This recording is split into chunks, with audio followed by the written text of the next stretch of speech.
ओम श्री साईराम. रामकथा रसवाहिनी प्रकरण 24. लंकेला आग. आता लंकेत अधिक काळ थांबणं योग्य नाही हे हनुमानाला समजलं. जितक्या लवकर सीतेचा शुभ समाचार रामाला कळेल तितकं सर्वांच्या दृष्टीनेच बरं असं त्याला वाटलं. त्याने जाण्यासाठी परवानगी मागितली. सीता म्हणाली, जा, लवकर आणि सुखरूप जा. रामाला लवकर येऊन मला घेऊन जायला सांग. तिच्या डोळ्यातून आशा आणि दुःख यांचे संमिश्र अश्रू वाहू लागले. या प्रसंगाच्या कारुण्याने हनुमानाचं हृदय विरघळलं. त्याच्या शूर धैर्यवान अंतःकरणातही खिन्नता पसरली. त्याने तिला सांत्वना देत म्हटलं, माते, लवकरच वानरगणांच्यासह राम लंकेला वेढा घालेल, या राक्षस सैन्याचा नाश करेल आणि तुझी सुटका करून अयोध्येला घेऊन जाईल. पण सीतेचं सांत्वन होत नव्हतं. तिला स्वतःच्या शंका होत्या. हनुमान, तू काय सांगतोस? ज्या राक्षसांनी कित्येक गूढ विद्या आणि क्लुप्त्या आणि पळवाटांवर स्वामित्व प्राप्त केलं आहे आणि जे स्वतःसुद्धा वानरांहून कितीतरी शक्तिमान आहेत, अशा राक्षसांना वानरगण कसे लढत देऊ शकतील आणि त्यांचा नाश करू शकतील? राम लक्ष्मण हे दोघं भाऊ या राक्षसांविरुद्ध कसे उभे ठाकतील आणि कसे जिंकतील? राक्षसांवर विजय हे अशक्य गोष्टीतलं स्वप्न आहे. याचा शेवट फक्त माझ्या मरणानेच होईल. तुमच्यापैकी इतक्या जणांचा रणांगणावर मृत्यू घडवून आणण्यापेक्षा मी आनंदाने प्राण सोडीन आणि तुम्हा सर्वांचे जीव वाचवीन. अशा प्रकारे सीता दुःख करीत असताना मध्येच हनुमान म्हणाला, माते, रडू नकोस. आम्ही वानरगण रामाचे दास आहोत. आम्हा सर्वांना विश्वास आहे की रामच आमचं धैर्य आणि शक्ती आहे. आमच्या श्वासागणिक आम्ही रामाचं नाव घेतो. आमच्या जीवनाला दुसरा स्रोत नाही, आधार नाही. म्हणून यातील प्रत्येक राक्षसाची दुष्टता हजारपट जरी वाढली तरी आम्ही वानर त्यांचा सहज विनाश करू.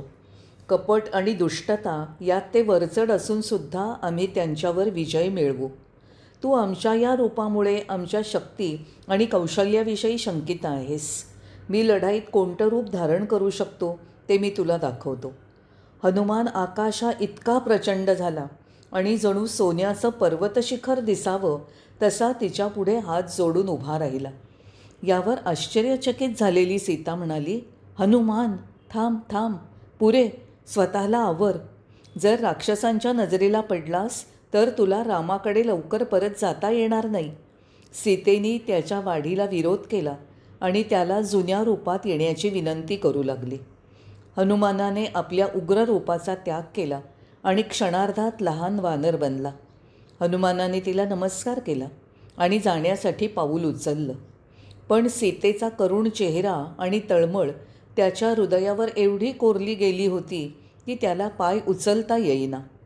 सीता होती त्या स्थानापासून परतताना त्याने काही फळझाडं पाहिली आणि त्याने काही फळं तोडून पोटभर खाल्ली. जी पिकलेली नव्हती ती आणि जास्तीची फळं त्याने फेकून दिली. हे पाहून एक राक्षस पहारेकरी त्याला घाबरवून पळवण्याचा प्रयत्न करू लागला. पण हनुमानाने त्याला एक गुद्दा मारला की त्यानेच तो आडवा झाला.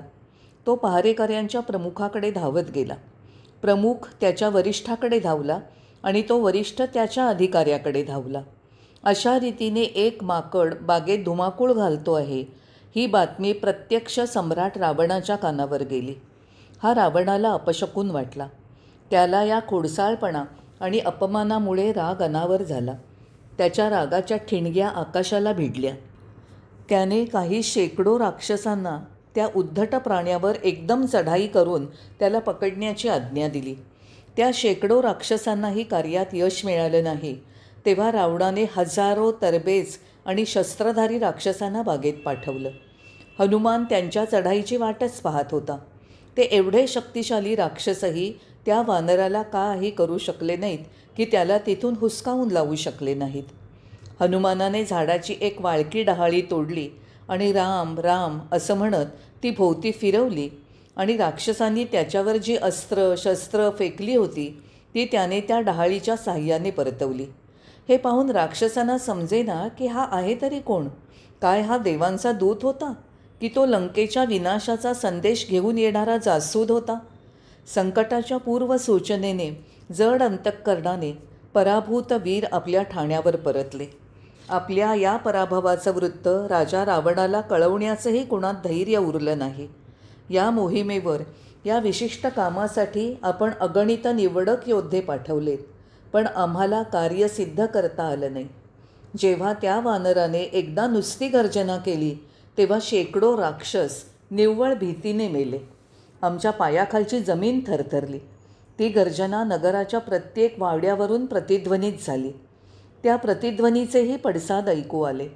आमची अशी घाबरगुंडी उडालेली पाहून आमच्या नायकांनी ठरवलं की तुमच्याकडे येऊन निरोप द्यायचा की हा कोणी सामान्य शत्रू नाही आणि ही कोणत्या तरी दुष्ट संकटाची नांदी दिसते, असं त्यांनी रावणापुढे सांगितलं.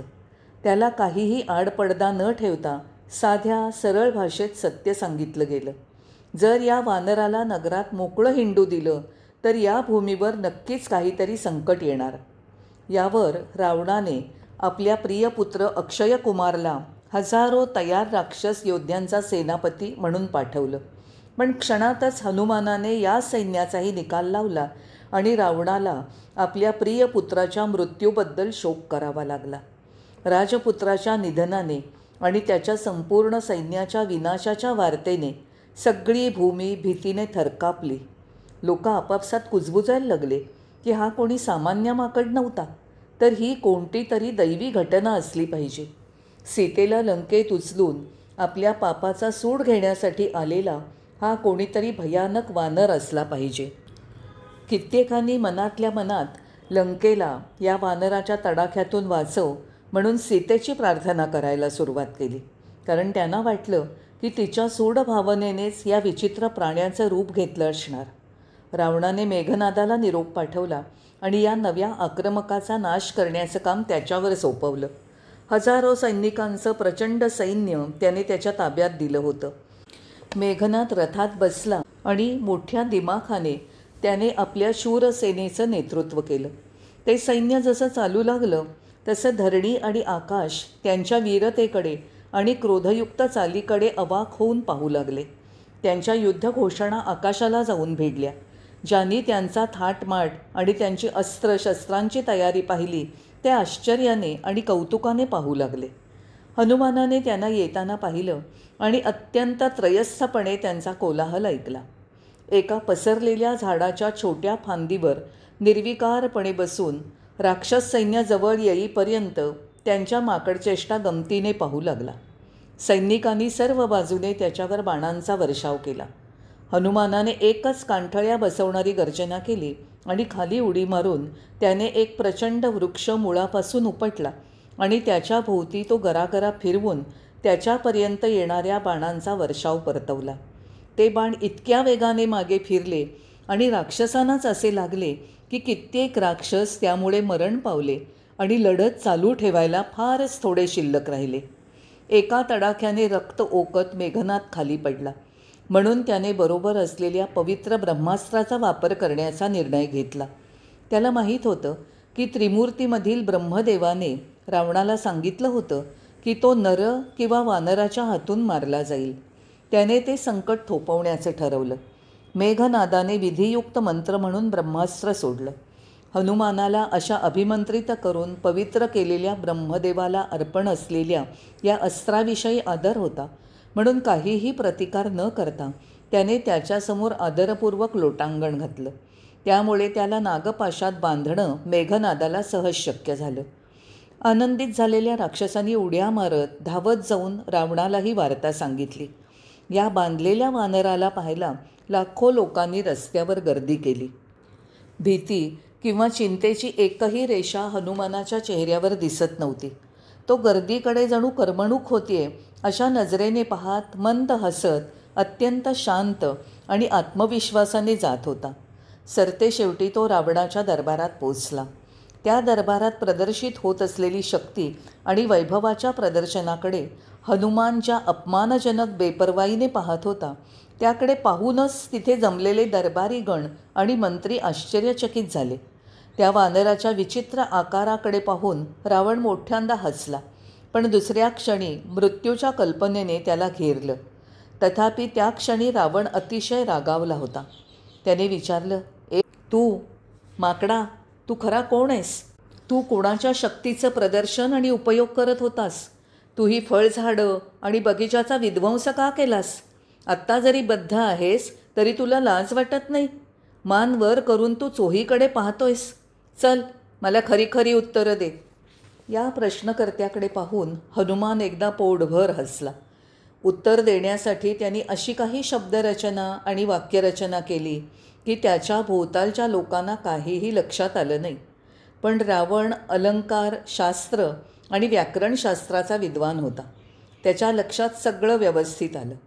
इतर ऐकणाऱ्यांना मात्र या दोघातील संवाद म्हणजे दोन महापंडितांचा वादविवाद असावा असंच वाटत होतं. रावणाने त्याच्यासमोर स्वतःची अजेय प्रतिमा उभी करण्यासाठी कित्येक जादू करून दाखवल्या, पण हनुमानावर त्याचा परिणाम झाला नाही. तो म्हणाला, रावणा, मला तुझी शक्ती माहिती आहे. मी असं ऐकलं आहे की तू 1000 हातांनी लढतोस. तुझी वालीबरोबरची प्रसिद्ध लढाईसुद्धा मला माहिती आहे. पण मी काय चूक केली? मला भूक लागली होती. मी काही झाडं मुळापासनं उपटली. पण तो माझा स्वभाव आहे.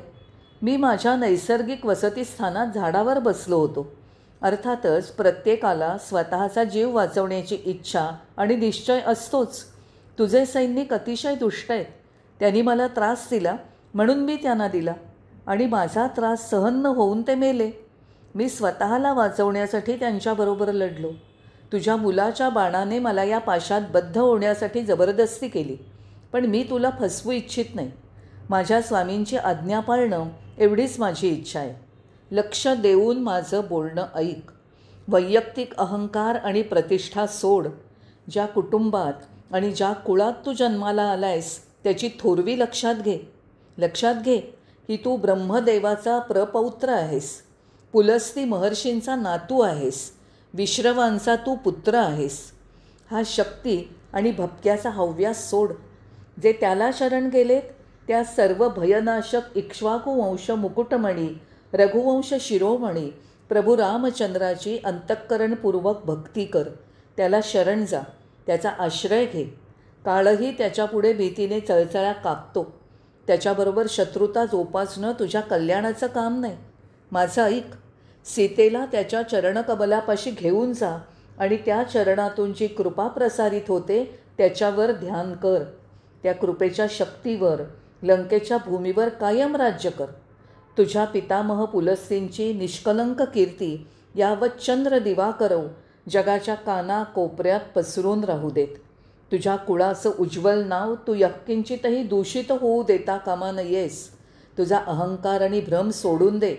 हे सम्राट, पर्वतराजीत उगम पावणाऱ्या नद्या पावसाळ्यात भर भरून आणि बेफाम वेगाने धावतात, पण काही आठवड्यात त्या केवळ बारीक धार वाहण्या इतक्या सुकतातही.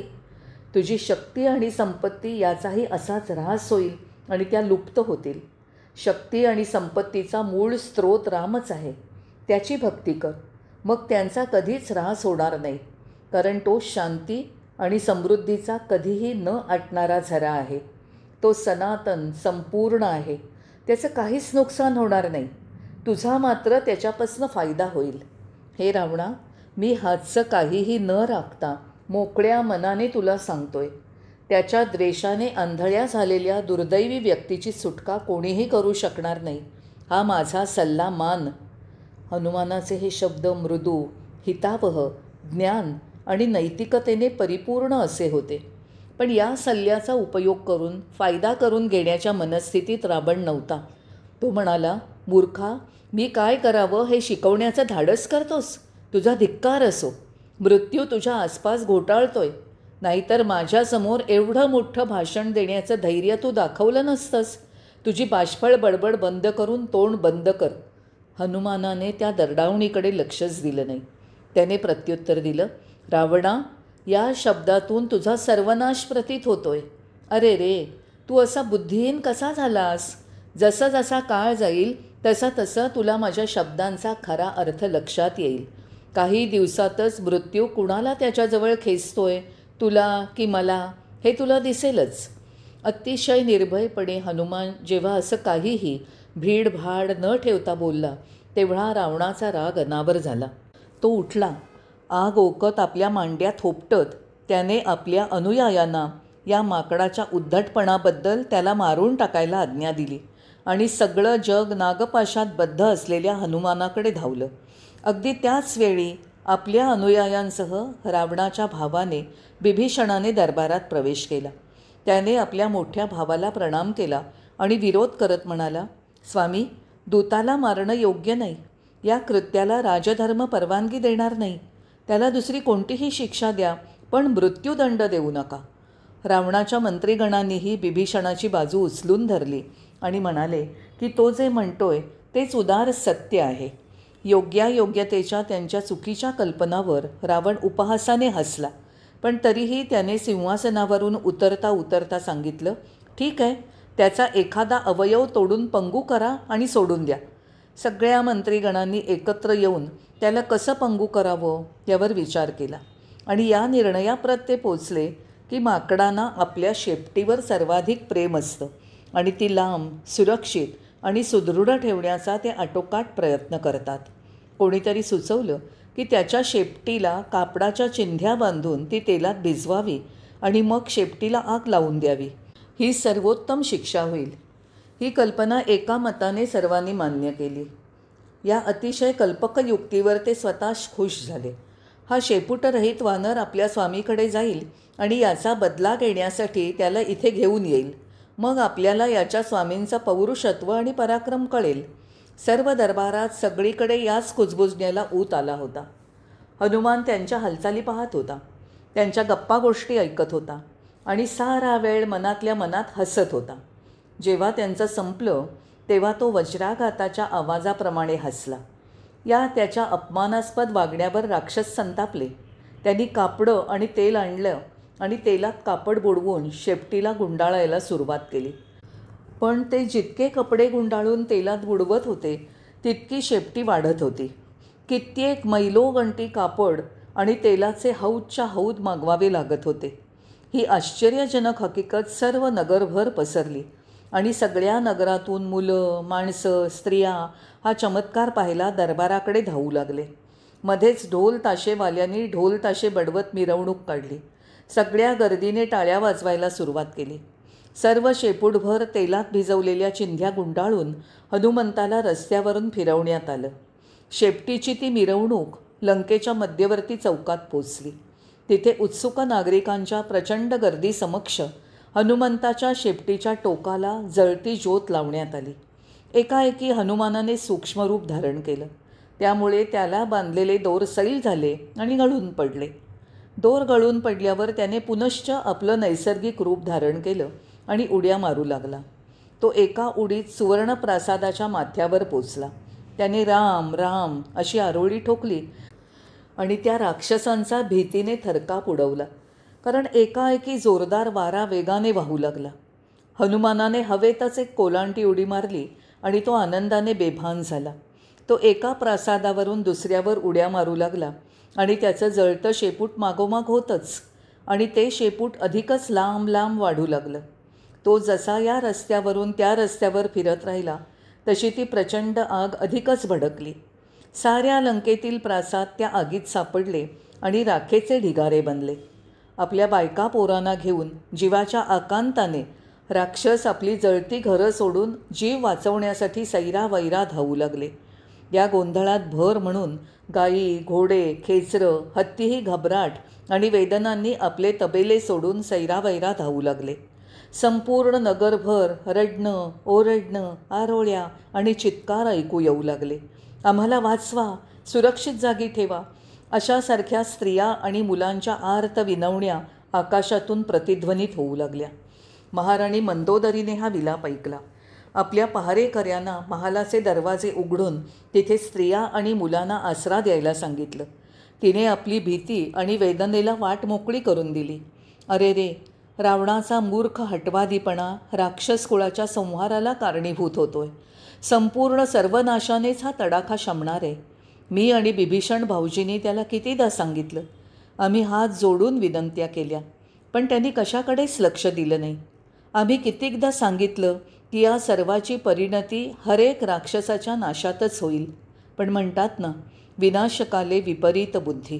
खरोखरच दुर्दैवाचा फेरा येणार आहे आणि म्हणूनच तो असा अधम पद्धतीने वागत आहे. जिथे जिथे तिची नजर वळत होती तिकडे आगीच्या भयानक जाळांचं तांडव दिसत होतं.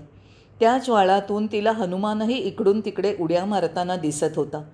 प्रत्येक घरातून एकच प्रार्थना ऐकू येत होती, हनुमान आम्हाला वाचव, हे घर सोड रे. हात जोडून ते प्रार्थना करत होते, आमच्या मुलांवर दया कर. रावणाचा धाकटा भाऊ कुंभकर्ण झोपला होता. त्याची पत्नी आपली प्रार्थना घेऊन धावली, हे रामदूता, माझा पती गाढ झोपेत आहे, आमच्या घराला आग लावू नकोस, माझ्या पतीला आगीत जाळून मरण्यापासून वाचव. सर्वनाशाच्या वेदनेत लंका सापडली. लवकरच रावणालाही संकटाची बातमी समजली. त्याने आज्ञा केली की माकडाला चहूबाजूने शस्त्र आणि तोफांनी घेरा. जे कोणी हनुमानाकडे झेपावले त्यांना हनुमंताने आपल्या जळत्या शेपटीने निर्दयपणाने झोडपलं आणि त्यामुळे घाबरून जाऊन तेही पळत सुटले.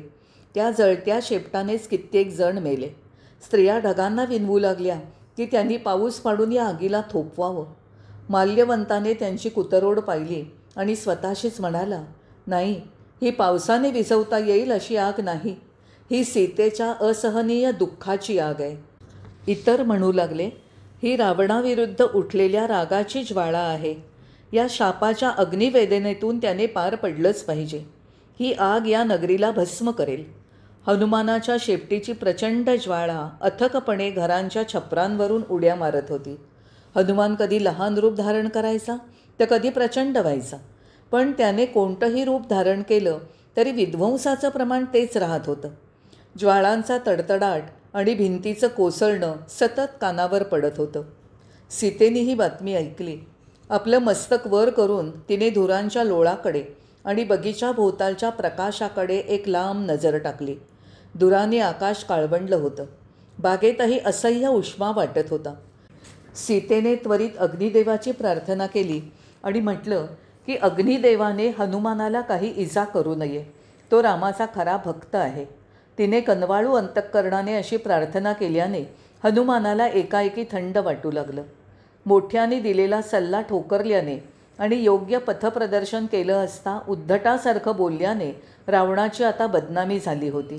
डोळ्याचं पातं लवतं तोच डोळ्यासमोर राजधानी बेचिराग झाली. कुंभकर्ण जिथे झोपला होता ते घर आणि परमभक्त बिभीषणाचं घर, ही दोनच घरं आगीपासून वाचली होती. हनुमानाने समुद्रात उडी मारली आणि शेपूट पाण्यात बुडवून आपल्या शेपटीची आग विझवली. मग सूक्ष्म रूप धारण करून तो सीतेपाशी पोचला आणि तिला नमस्कार करून म्हणाला, माते, जे तू मला सांगितलंस ते मी रामाला सांगेन. मी तुला भेटलो आहे हे पटवण्यासाठी मला काहीतरी दे.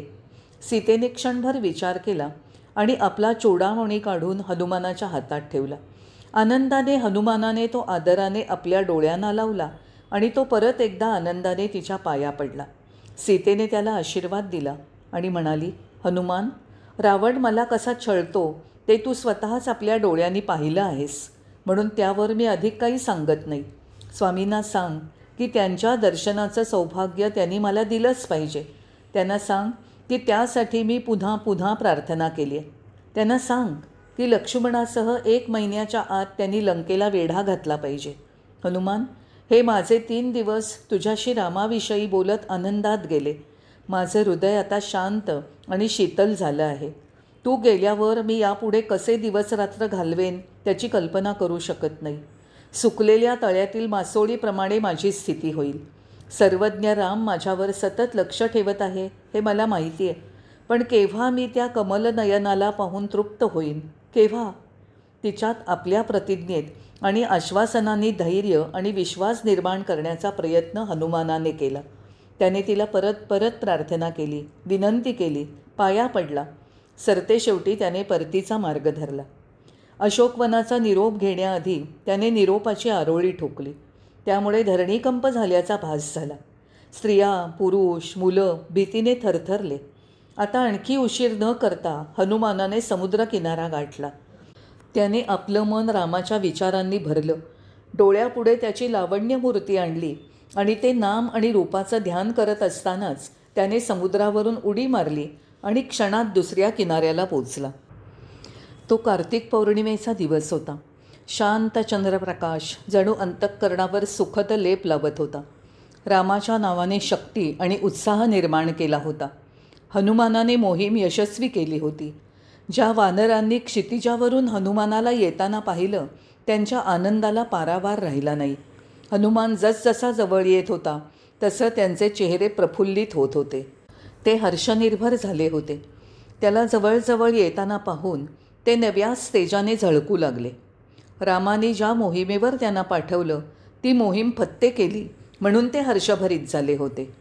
पूर्ण 3 दिवस ते हनुमानाची वाट पाहत होते आणि त्यांची हृदयं निराशेने झाकोळली होती. त्यांनी पानाफुलांनी स्वतःला सजवलं. हनुमान उतरल्यावर त्याला मिठी मारण्यासाठी रेटारेटी करत ते किनाऱ्यावर ओळीत उभे राहिले. हनुमानाने धरणीला स्पर्श करताच त्यांनी हनुमानाला लंकेत काय घडलं, सीता कशी आहे, लंकेची स्थिती आणि परिस्थिती कशी आहे असे प्रश्न विचारले. हनुमानानेही उत्साहाने त्यांना हवं ते सर्व सांगितलं आणि मग तो रामाकडे निघाला.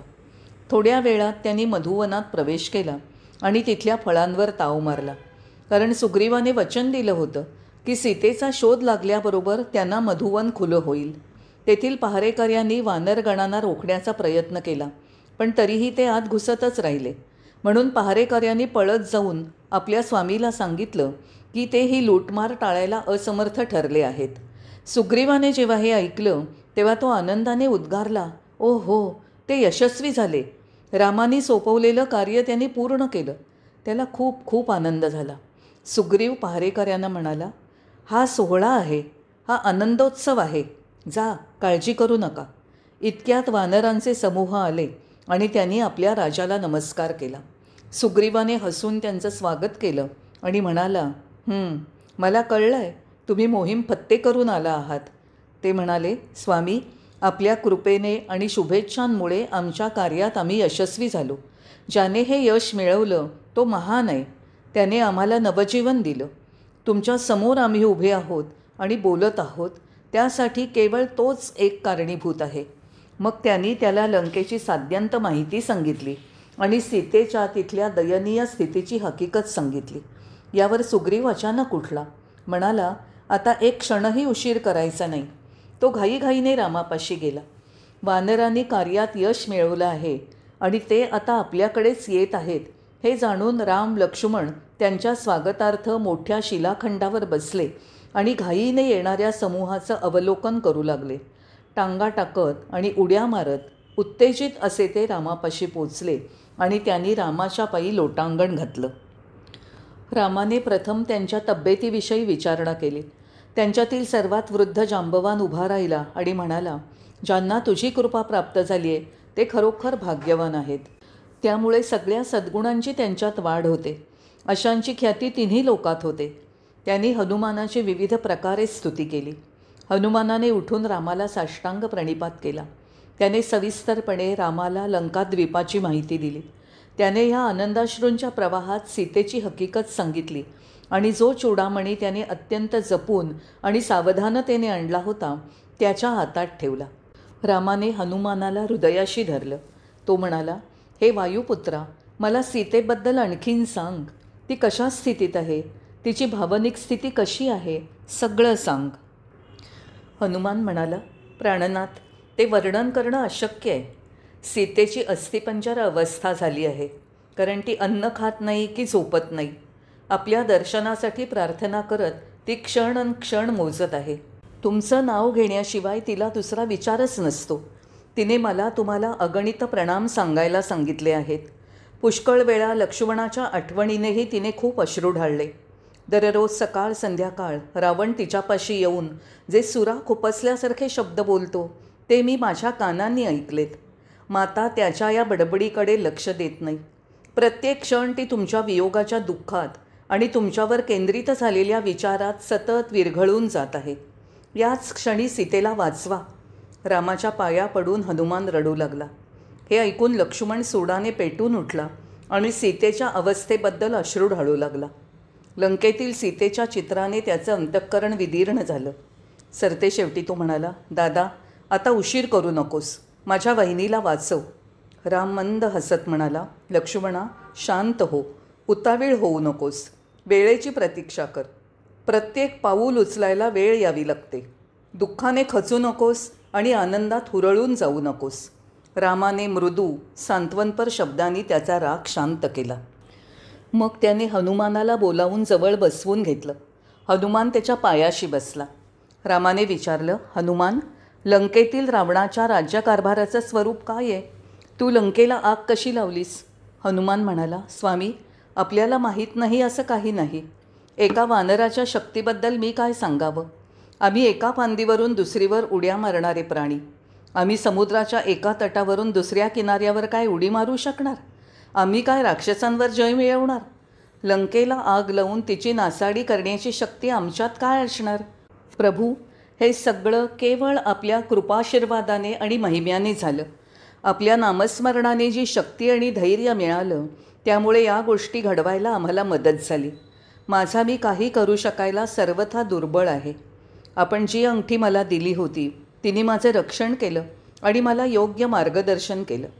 स्वामी, ती अंगठी पाहून आणि हातात घेऊन माता किती सुखावली होती.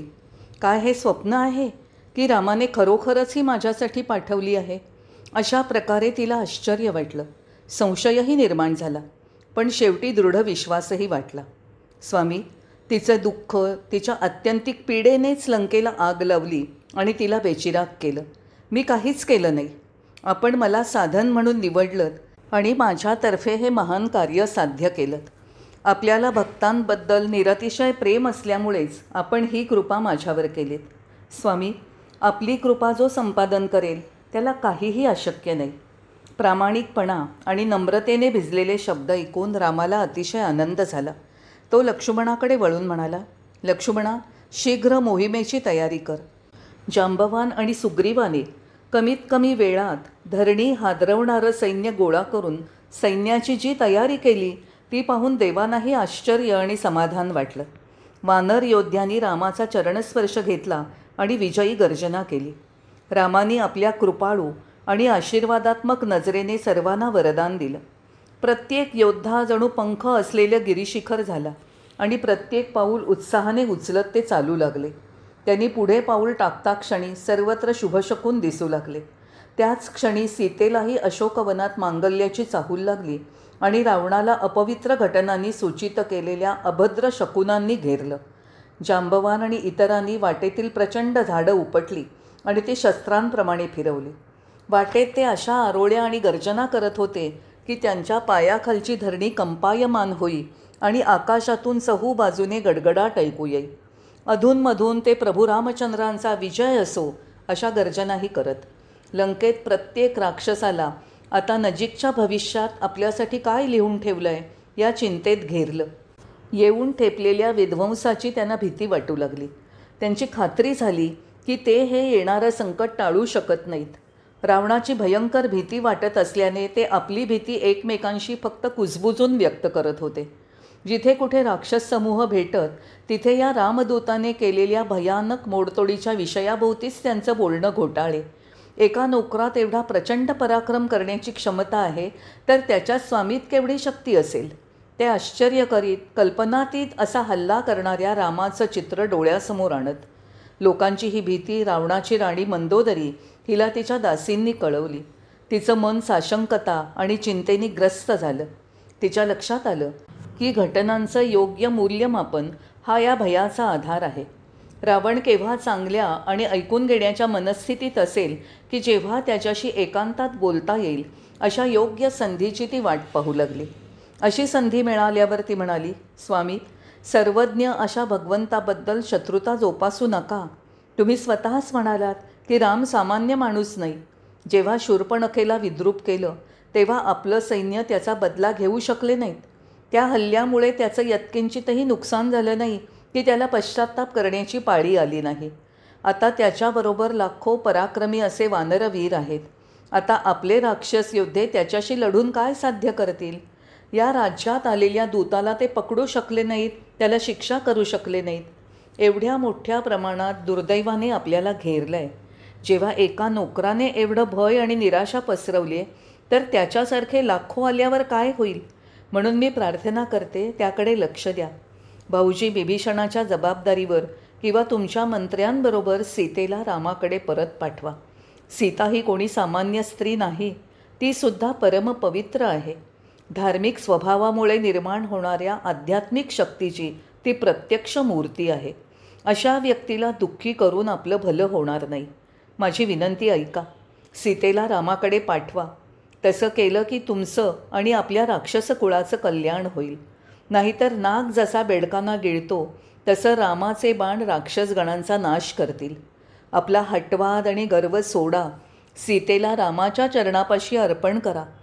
रावणाच्या पायाशी पडून तिने दीनवाणी याचना केली. अज्ञानी मूर्ख अशा अहंकारी रावणाने मंदोदरीकडे पाहिलं आणि मोठ्यांदा खदाखदा हसत म्हणाला, धिक्कार असो तुझा. नाजूक स्त्रियाच लवकर घाबरतात, तोच त्यांचा स्वभाव असतो. भीतीतनं उत्पन्न होणारे त्यांचे शब्द सुदैवाचंही दुर्दैव करून टाकतील. जेव्हा माकडं आपल्या दारात येतील तेव्हा राक्षस त्यांना नक्कीच गिळंकृत करतील. ऐकू येण्याच्या कक्षेत माझं नावही ऐकलं तरी देव अत्यंतिक भयाने कापतात. आणि या झाडावर राहणाऱ्या प्राण्यांना काय तू घाबरतेस? तुझ्या भीतीचाही धिक्कार असो. माझ्या नजरेसमोरून चालती हो. असं म्हणून गर्विष्ठपणे तो दरबारात गेला. तो उद्धटतेची जणू मूर्तीच दिसत होता. तो गेल्याबरोबर मंदोदरी स्वतःशीच रडू लागली. अरे रे, नशीब काही भयानक शोकांतिका योजत आहे. माझ्यासाठी त्याने काय ठरवलं आहे त्यावर नुसता विचार करणंही भयावह आहे. दुःखाने जड होऊन याशिवाय काय दुसरं करावं हे लक्षात न येऊन ती आपल्या दालनात गेली आणि विचारांच्या कल्लोळाने अस्वस्थ होऊन तिने स्वतःला पलंगावर झोकून दिलं. सभागृहात रावणाने सर्व मंत्रीगणांना एकत्र बोलावलं आणि परिस्थितीबद्दल त्यांचं काय मत आहे ते उघड करायला सांगितलं. त्या रामदूताने जो संहार केला त्याबद्दल तुम्हा सगळ्यांना माहितीच आहे. आता आपण काय तयारी करावी? भविष्याबद्दल तुमच्या काय सूचना आहेत? मनात अजिबात शंका न बाळगता, भीती न बाळगता अत्यंत स्पष्टपणे तुमचे विचार मला सांगा. मंत्र्यांनी एकमेकांकडे पाहिलं. कुस्तीतपणे दबल्या तोंडाने ते हसू दाबत होते, पण कुणाला बोलण्याचं धाडस झालं नाही. कित्येक महिने गाढ झोपलेला आणि त्यामुळे हनुमंताच्या भेटीच्या वेळी झालेल्या अग्निप्रलयाची जाणीव नसलेला कुंभकर्ण एकाएकी जागा झाला आणि झपाट्याने दरबारात दाखल झाला. आपल्या मोठ्या भावाला उद्देशून म्हणाला, तू नेहमी गर्वाने बढाया मारतोस की तिन्ही लोकात तुझ्यासारखा दुसरा कोणी वीर नाही. जगाला उद्देशून तू आव्हान दिलंयस की तुझ्याशी युद्ध करण्याचं धाडस कुणात आहे? आणि आता मी हे काय ऐकतोय? एक लहान वानर नगरात घुसला आणि त्याने लंकेची राखरांगोळी केली. धिक्कार असो तुझा, धिक्कार. त्याला तू जिवंत कसं जाऊ दिलंस? या कुस्तीत शब्दांनी निर्भत्सना करून दरबारगृह त्यांनी सोडलं आणि तो घाईने घरी परतला. यावेळी मंत्री अतिकाय उठला आणि सम्राटाला म्हणाला, स्वामी, आम्ही आपली आज्ञा पाळू. फक्त आपण आमच्याकडे कृपाळूपणे पाहिलं तरी आम्ही सर्व नरवानरांचं नामोनिशाण या पृथ्वीतलावरून मिटवू. यापेक्षा अधिक काय सांगावं? मग मनाप्रमाणे हवं ते रूप धारण करण्याची शक्ती असणारा सेनापती मेघनाद बोलायला उठला. सर्वश्रेष्ठ राजा, तुझ्या पराक्रमाचा डंका सगळ्या जगात गाजत आहे. देव तुमचे गुलाम आहेत. असं असताना तुमच्या समक्ष माणसाच्या दैवगतीची काय पाड? कारण देवांपेक्षा अधिक बलशाली कोण असू शकेल? त्याच्या बोलण्यात अहंकाराचा दिमाख होता. कुंभकर्णाचे नास्तिक आणि अतिअहंकारी पुत्र कुंभ आणि निकुंभ यांनीही ही स्त्री ओढली. अकंपन आणि इतर योद्ध्यांनी यातच त्यांचेही सूर मिसळले. दुर्दम्य महोदरही अधूनमधून उठून आपल्या मांड्या थोपटत होता. जणू काही या युद्धात सामील व्हायला तो उतावेळ झाल्याचं जाहीर करत होता. चेहऱ्यावरून किंवा बोलण्यात तरी कोणी दाखवत नव्हता, तरी अर्थातच मनातनं सर्वांना भीती वाटत होती. याचा परिणाम असा झाला की रावण खुश झाला आणि त्याला उत्साह देण्याचं मंत्र्यांचं उद्दिष्टही सफल झालं. शेवटी एका राक्षसाने उठून सर्वांचं लक्ष वेधण्याचा प्रयत्न केला. तो म्हणाला, सम्राट, मी ब्राह्मण वेश धारण करून राम लक्ष्मण जिथे कुठे आहेत तिथे जाईन. त्यांना जेवणाचं आमंत्रण देईन. ते माझ्या आश्रमात आले की मी त्यांचे हातपाय बांधून टाकेन. आपण होकार दिलात तर मी असा प्रयत्न करेन. आपल्या मंत्र्यांवर आणि इतरांवर रावण फार खुश झाला. यावेळी बिभीषणाने सभागृहात प्रवेश केला होता. रावणाने त्याच्याकडे पाहिलं आणि म्हणाला, अनुज, या माणसांविषयी आणि माकडांविषयी जो प्रश्न आहे त्याबद्दल तुझं काय मत आहे? बिभीषण म्हणाला, हे परमदयाळू दादा, कोणत्याही प्रकारे अलंकारिक भाषा न वापरता किंवा बतावणी न करता मी शक्य तितकं चांगलं उत्तर देईन. धीराने आणि काळजीपूर्वक माझं बोलणं तू ऐकावंस एवढीच माझी विनंती आहे. हे सर्वश्रेष्ठ राजा, मला क्षमा करा. जर तुला मरणोत्तर सद्गती, जिवंत असताना निष्कलंक कीर्ती आणि इह परत्र सुखसमृद्धी ह्यांची इच्छा असेल तर परनारींचं सौंदर्य हा कौतुक विषय करण्यापासून तू परावृत्त व्हायला हवंस. 14 भुवनांच्या स्वामीला तुझ्यासारखा एक जीव काय अडथळा किंवा इजा करू शकणार? त्याला विरोध करून कोणी जगू शकेल का? अशा विरोधकाची भरभराट कशी होणार? सर्व सद्गुण एका लोभामुळेच झाकोळले जातात. क्रोध आणि लालसा ही नाशाची राजद्वारं आहेत. राम सामान्य व्यक्ती नाही, तो कळीकाळाचाही काळ आहे. काळावर नियंत्रणही तोच ठेवतो. शारीरिक व्यथेचा त्याच्यावर परिणाम होऊ शकत नाही. अशक्तपणा, कमजोरी त्याच्याजवळ फिरकत नाही. तो अजन्म आहे आणि म्हणूनच अमर आहे. अशा दैवी पुरुषाबरोबरचं वैर सोडून दे आणि त्याने नोकर म्हणून स्वीकार करावा अशी प्रार्थना कर. त्याची अर्धांगिनी त्याला परत दे आणि त्याची कृपा संपादन कर. मी तुझ्या पाया पडतो. माझ्या सर्व शक्तीनिशी तुला विनंती करतो. त्याचं हे बोलणं ऐकून वृद्ध आदरणीय मंत्री माल्यवंताने त्याच्या कथनाला मान म्हणून दुजोरा दिला. तो उभा राहून म्हणाला, स्वामी, आपले बंधुराज जे बोलला ते योग्य आणि न्याय्य आहे. त्याची सूचना पाळल्याने आपल्या कीर्तीत भर पडेल. पण त्या दोघांच्या सल्ल्याने रावणाला खूप राग आला. त्याने रागेट शब्दात त्यांची निर्भत्सना केली. तो म्हणाला, तुम्ही दोघंही मूर्ख आहात. आत्तापर्यंत तुम्ही काय करत होतात माहिती आहे? तुम्ही माझ्या शत्रूचं गुणगान करत होतात. हा विषय चर्चेला जात असताना तिथे उपस्थित राहण्याच्या लायकीचे तुम्ही नाही. त्या दोघांना हाकलून देण्याची आज्ञा त्याने दिली. यावर माल्यवंत आपल्या स्थानावरून उठला आणि त्वरेने घरी निघून गेला. बिभीषणानेही आपल्या मोठ्या भावाला प्रणाम केला आणि हात जोडून उपदेश केला. हे राजा, वेदशास्त्रांनी म्हटलंय की प्रत्येकाच्या हृदयात सुष्ट आणि दुष्ट प्रवृत्ती वास करत असतात. जेव्हा सुष्टता, चांगुलपणा, सद्वृत्तीचा जोर असतो, तिला पूर्ण अधिकार असतात, तेव्हा माणसाला सर्व प्रकारचे आनंद, शांती आणि समृद्धी लाभते. जेव्हा दुष्ट प्रवृत्तीचा जोर असतो आणि तिला पूर्ण अधिकार असतात, तेव्हा सर्व संकटांनी माणूस घेरला जातो.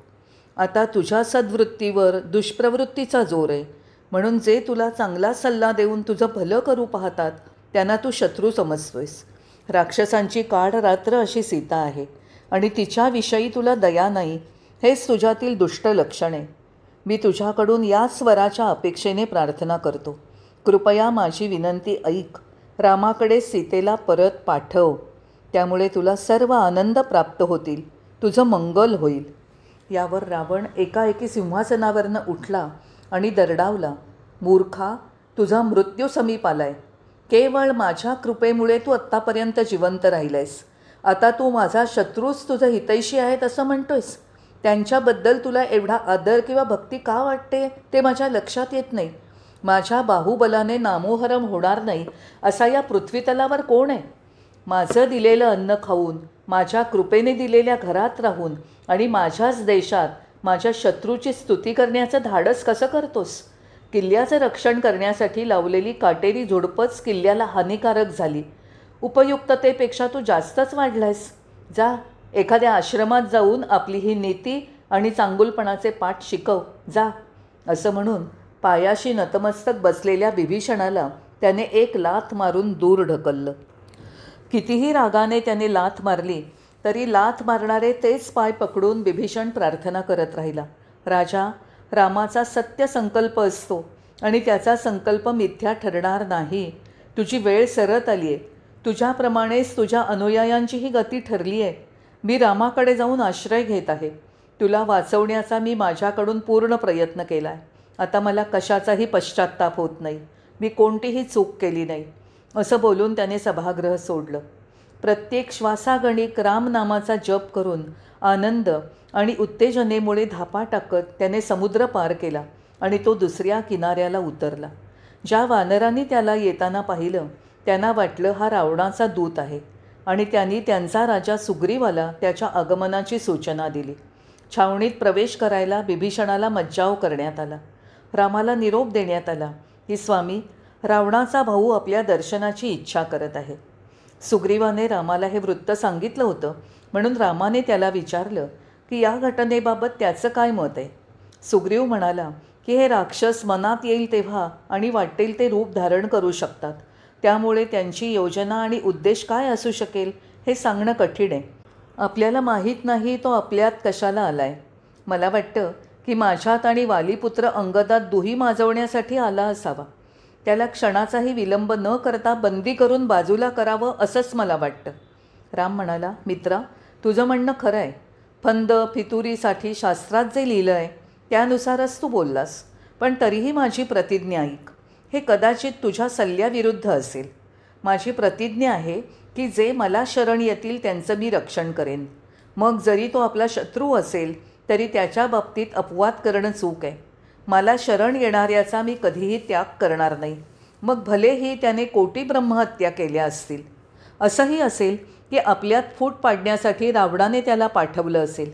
हे जरी खरं असलं तरी आपण का घाबरायचं? किंवा आपल्या भावाला घाबरून जर तो मला शरण आला असेल तर मी त्याचं रक्षण करेन आणि माझ्या प्राणांप्रमाणे त्याला जपेन. म्हणून त्याला ताबडतोब माझ्याकडे घेऊन ये. त्याने आज्ञा केली आणि आज्ञापालनार्थ सुग्रीव धावला. क्षणात हनुमान त्याच्यापाशी गेला आणि त्याला रामासमोर आणून उभं केलं. जेव्हा बिभीषणाने रामाचं मुखकमल पाहिलं तेव्हा परमानंदाचे अश्रू त्याच्या डोळ्यातनं पाझरू लागले. त्याला सरळ उभं राहणं कठीण झालं. स्वामी म्हणत त्याने स्वतःला रामाच्या पायावर झोकून दिलं. मला वाचवा, मला अभयदान द्या, मी तुझा दास आहे, त्याने प्रार्थना केली. हे देवांच्या रक्षणकर्त्या, मी राक्षसकुळात जन्म घेतला आहे. राक्षसराज रावणाचा मी भाऊ आहे. माझे नाव बिभीषण. माझ्या पूर्वजन्मसंचित पापामुळे मला राक्षस म्हणून जन्म मिळाला आहे. जडता आणि अज्ञानाचा माझ्यावर पगडा आहे. गुबडाला जशी रात्र प्रिय असते तसा अज्ञानांधकार मला प्रिय होता. तुझं प्रेम आणि कृपेची उत्कंठा धरणारे जे तुला शरण येतात त्यांचं तू पोषण करतोस. सुटका करून घेण्यासाठी मी ज्याच्याकडे धावत जाऊ शकेन असा दुसरा कोणीही नाही. इतक्या नम्रतेने मनपूर्वक तो विश्वासात घेण्यासाठी आणि वाचवण्यासाठी विनंती करत असलेला पाहून रामाला आनंद झाला. रामाने त्याला जवळ घेतलं आणि त्याला हळुवारपणे थोपटलं. अत्यंत प्रेमाने त्याच्या पाठीवरून हात फिरवला. गोड शब्दात तो म्हणाला, प्रिय बिभीषणा, चिंता करू नकोस. माझ्या दर्शनानेच तुझ्यातील राक्षसी वृत्तीचा नाश झाला आहे. तू मला लक्ष्मण आणि सुग्रीवा इतका जवळचा आहेस. या शब्दाने बिभीषणाच्या मनातलं सर्व भय पळून गेलं. मग राम म्हणाला, लंकेश, तुझे सगळे अनुयायी आणि साथीदार सुखरूप आहेत का? इतक्या लाखो राक्षसात राहत असताना तू दिवस आणि रात्र कशा घालवायचास? त्या वातावरणात तू देवाविषयीची भक्ती आणि समर्पण वृत्ती कशी जोपासलीस? त्याच्या कार्याविषयीही रामाने चौकशी केली. शेवटी बिभीषण म्हणाला, हे रघुवंश शिरोमणी, तुझे धनुष्य बाण घेऊन तू हृदयात प्रवेश करीपर्यंत काम, क्रोध आणि तत्सम दुष्ट गोष्टी अंतःकरणाला व्यापून राहू शकतील. जेव्हा तुझा स्वभाव आणि सुंदरता माहिती होतात तेव्हा ते मनातनं पळ काढतात. ज्यांना ज्ञानाच्या प्रकाशाची माहिती नसते त्यांची तामसी अंतःकरणं आसक्ती आणि द्वेषाने कलुषित झालेली असतात. स्वामी, जेव्हा मी आपले कमलचरण पाहिले आणि आपल्या हाताने आणि मस्तकाने त्या चरणकमलांना स्पर्श केला तेव्हा माझं सर्वात प्रिय स्वप्न प्रत्यक्ष सफल झालं. माझी भीती आणि दुःखाचा अंत झाला. आजवर एकही दिवस मी एखादं चांगलं काम केलं नाही, पण तरी तुम्ही मला आलिंगन दिलंत. आहा, माझं भाग्य किती महान आहे.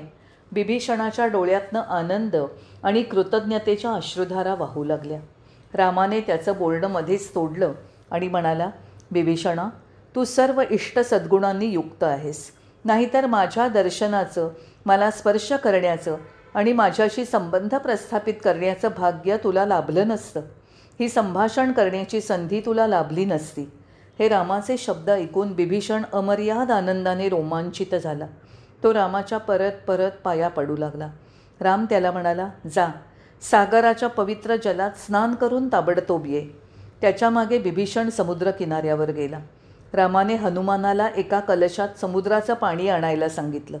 जेव्हा स्नान करून आल्यावर बिभीषणाने रामाला नमस्कार केला तेव्हा हनुमानाने आणलेल्या कलशातील अंजुलीभर पाणी घेऊन रामाने बिभीषणाच्या डोक्यावर त्याचं सिंचन केलं आणि म्हणाला, या संस्काराने मी तुला लंकेचा राजा घोषित करतो. बिभीषण उठून म्हणाला, देवा, मी राज्य घेऊन काय करू? तुमच्या चरणकमलापाशी मला जागा मिळाली तरी मी समाधानी राहीन. पण राम म्हणाला, नाही, ही जबाबदारी तू टाळू शकत नाहीस. बिभीषण उत्तरला, आपल्या आज्ञेपुढे मी मस्तक नमवतो. त्याने अत्यंत विनम्रतेने हात जोडले. ज्याने आपलं सर्वस्व चरणकमलापाशी अर्पण केलं आणि शरणागत झाला त्या व्यक्तीवर रामाच्या करुणेचा आणि कृपेचा हा वर्षाव पाहून भोवताली उभे असलेले वानरगण अवाक झाले. आनंदाने त्यांची अंतःकरणं भरून गेली. रामाने वानरगणांच्या सेनापतींची भेट घेतली आणि म्हणाला, सेनापती हो, या बिभीषणाला तुमच्याबरोबर घ्या. त्याला अलग समजू नका. त्याला आपला मित्र, साथीदार समजा. तो माझा आहे. या प्रेमळ शब्दांनी बिभीषणाला अतिशय आनंद झाला. लवकरच ते समुद्र किनाऱ्याशी आले. जय साईराम.